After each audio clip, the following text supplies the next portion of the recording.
Okay, good morning everyone. My name is Scott Schneider. We're here today to have a great weatherization and energy efficiency news conference. We've got a great speaking lineup here today. We want to thank the media for showing up today, as well as all of our speakers, including Mayor Eric Genrich, Alder Joey Presley, and Alex Lang, an energy sustainability specialist. So we're going to get it started here with Mayor Genrich, and I'll hand it over to him. So thank you. All right. Well, thanks so much for kicking things off, Scott, for being in town to talk about these really important initiatives.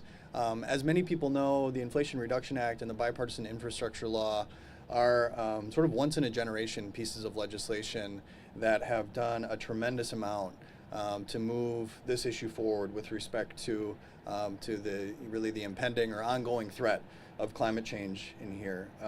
As mayor, I'm working really hard to ensure that our community members take advantage of those energy incentives that have been made available through these pieces of legislation. I'm really proud to have worked with our Common Council last year to adopt a clean energy plan for the city of Green Bay as an organization, but also as a community. So to reach our goal of 100% clean energy and carbon neutrality by 2050, it's going to require a lot of actions on the city's part as an organization, but even more for community members here within the city. This money-saving clean energy transition is already underway. So in 2023, over 73,000 Wisconsin households saved nearly $91 million from the new federal clean energy tax credits that are now available to families and businesses throughout the country. I'm really proud to have joined with Wisconsin conservation voters just this past summer to spread the word about these benefits that are available to Green Bay families. So next up for the city of Green Bay will be an Energize Green Bay campaign that will involve online, printed, and in-person outreach, as well as help desk services. So we now have a clean energy connector within the city of Green Bay that was paid for with federal funding made available through this legislation. So Alex Galt is our clean energy connector, working every day to do some outreach to businesses and residents to talk about the benefits that are now available. So Green Bay homeowners will see even more savings this year, since Wisconsin became the first state in the country to roll out our home efficiency rebates program just a couple months back. And through this program, Wisconsin families can save between $1,500 and $10,000 on energy efficient upgrades like insulation, air sealing, and heat pumps. And for families of four making roughly $80,000 a year or less, many of these upgrades are covered 100%. So that's a really important thing for us to remember, for families, who are really struggling with energy costs, just the cost of living in general, seniors that are on a fixed income. A lot of these upgrades, to reiterate, can be covered at 100% if you're making that income or less. So obviously these are real savings for families that might be struggling these days. And we've got cold winter months that are right around the corner. So we urge homeowners in Green Bay to take a look at all these available opportunities. Feel free to reach out to us directly, to Mr. Galt, as I named as our clean energy connector. We're really happy to serve as a sounding board and a resource to people and connect them up with these programs, many of which are available with focus on energy at the state level. Lastly, a homegrown, made in America energy transition also means more local manufacturing jobs here within the community and across the country. Wisconsin has over 87,000 clean energy jobs currently, making up 60% of Wisconsin's energy workforce. And those numbers are growing with these additional incentives coming online. Since the passage of the Inflation Reduction Act, over 330,000 jobs and hundreds of billions of dollars have been invested in the private sector across the United States. So as I said, the clean energy transition is here. We're really making the case that there are so many families within this community that can take advantage of those opportunities and really should look into some of that information that's available and reach out to us if they have some of those questions. So in closing, I want to thank the Biden-Harris administration, Senator Baldwin, and all of our legislators in Washington who have supported these important pieces of legislation to make this clean energy transition possible and to save billions and billions of dollars for families all across this country. So with that, I'm going to turn things over to Alder Joey Presley, who is one of our newer alders here in the city of Green Bay. He serves on the Sustainability Commission with us and has been doing a great job advocating for these initiatives and so many others. So I'll turn things over to Joey. All right.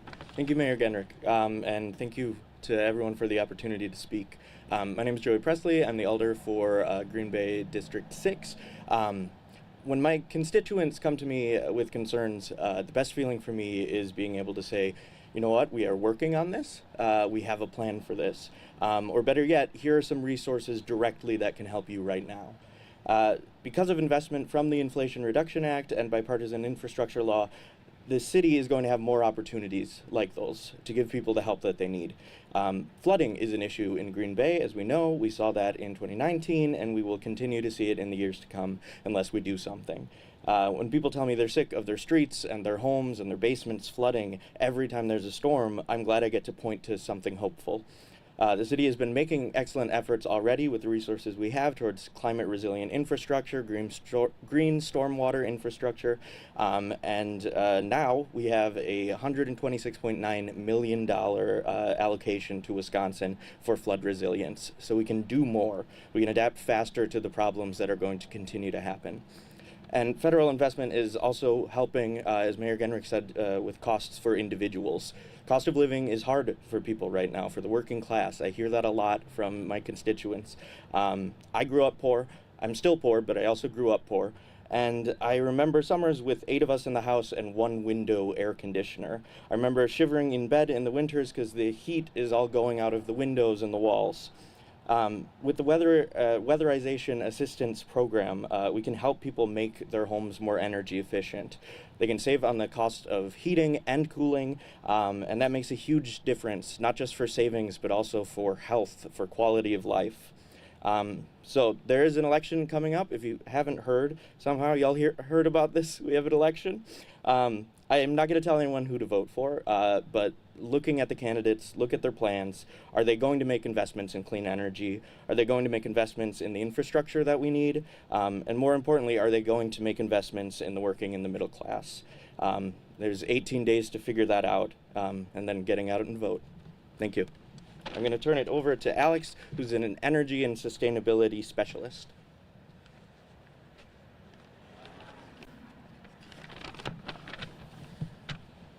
Morning. Thank everyone for being here. My name's Alex. I work both in energy and sustainability with a heavy emphasis in weatherization. As a resident of this great state, it makes me proud to see just how committed our representatives and communities are to climate action and energy sustainability. Wisconsin has been quick to take action, being the first state to roll out its home efficiency rebates program back in August. The state has always invested strongly in energy assistance and rebate programs. Working in the energy and weatherization fields, I've seen firsthand how impactful these types of investments can be on communities. What excites me most above all is these new programs coming out of the IRA and BRL is the focus on holistic approach to weatherization and energy efficiency. These programs require whole home energy assessments, allowing the homeowner and the contractor to gain a better understanding of what measures are right for the home and what will ultimately provide the most energy savings and greatest comfort. While energy efficiency is important, I always like to touch on the more relatable side of weatherization. Measures like insulation, air sealing, HVAC upgrades, new windows, and more all work to make your home a more comfortable place to live. Focus on Energy has a robust incentives available to every Wisconsin resident, offering programs and incentives for disadvantaged and low-income communities. Additionally, the Weatherization Assistance Program has received $95 million from the BIL to reduce energy costs for low-income families. The average Green Bay homeowner, if taking advantage of these rebates and programs, could see a 20% savings in utility costs. These programs will not only serve to improve our home comfort, but also to stimulate our local economies, reduce energy costs, and move us towards the goal of carbon neutrality by 2050. They will open up a dialogue in the community around energy efficiency and climate action. Taking advantage of these federal investments in our state can save residents an average of $651 annually on utility bills, while ensuring more energy efficient and comfortable homes. I'm proud to be part of an evolving industry that went from just providing a service to being at the forefront of climate action and sustainability. I look forward to seeing the positive impacts that these programs will have on our state and local community. I hope that history remembers Wisconsin as a pioneer in the transition to a greener future. And Scott, if you'd like to come up. All right, thank you, Alex, and thank you to all of our speakers here today. Want to take a minute now to open it up to questions from the media, if there are any. I have a question. I was just wondering, whoever best explain sort of how these rebates work. Like, what's the process? How easy is it for somebody to, try to sign up for them? Whoever you think is best suited to answer the question. Alex, do you want to take a stab at that? So a lot of these programs are being administered through Focus on Energy. So the funds came in, and then the Public Service Commission decided to hand the administrative side of these funds off to Focus on Energy. So they went through and created essentially, if you go to Focus's website, you can click for these homes rebates, and they have a pre-qualifier on their website. And if further verification of income or other things are needed, a representative from Focus on Energy will contact you and verify those. So it sounds like the city of Green Bay is working on a more local version of that to help community members get connected. But on the state level, this is something that can be accomplished by visiting Focus on Energy's website.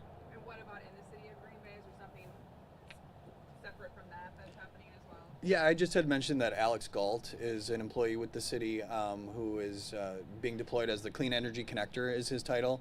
And so if people have questions or just need somebody else to bounce ideas off of or help them navigate the Focus on Energy website, he would be a good person to go to. But as Alex said, I mean that at the state level, Focus has all the information that homeowners and others should need when asking questions. And we talked about energy savings and making things more efficient, obviously more comfortable for families too. How does this have a greater impact just on local climate as well? Yeah, well, I mean, I think it's going to require a hugely monumental effort on all of our parts to hit the climate goals that have been articulated here locally and also across the country. So these individual steps, when aggregated together, I think really make a tremendous difference, and that's really what we're emphasizing. But equally as important, as Joey and others have said, these are real financial savings. Especially for those, savings for everybody, irrespective of income, but especially for low and moderate income folks, for seniors. These are some real dollars that are available, and so we're just encouraging folks to take advantage. Great, thank you. Any other questions? Okay. Thank you again for the members of the media for showing up and covering this today, and thank you again to all of our speakers for taking time out of their busy schedules to help put on this event and talk about these very critical issues facing us. So thank you all very much, and have a great day.